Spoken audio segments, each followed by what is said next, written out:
umuntu osuke nomndeni especially ophuma ekhaya lisuke linomthetho akenzi noma kanjani ave kubhlungu ukuthi ube nomuntu empilweni yakho ongasabi umuntu kungekho la uzomceba khona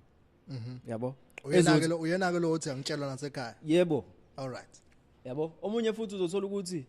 okay unawo umndeni but umthetho awukho emndenini yebo lonto kubo bakhona but abamtsheli kubo ngoba nakho yena kezwe lo muntu akasabi umuntu uyinkinga ukuthi uzowakha nalowo muntu ngoba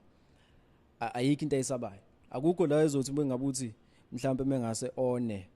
athi mangasa ngibona uma noma mhlawumbe ubaba mangasa ngibone noma mhlawumbe mangasizwe lento ekhaya kungaba njani yabo kunzima ukuthi umuntu okanjalo ungathi ngokucabanga kwami kunzima ukuthi ungathi ukhona mhlawumbe into ozoyakha naye ehlangene nokwakhela ikusasa uma ngabe isuku ikhona usuku uzosebenza kanzima yeah chilling with the Zulu man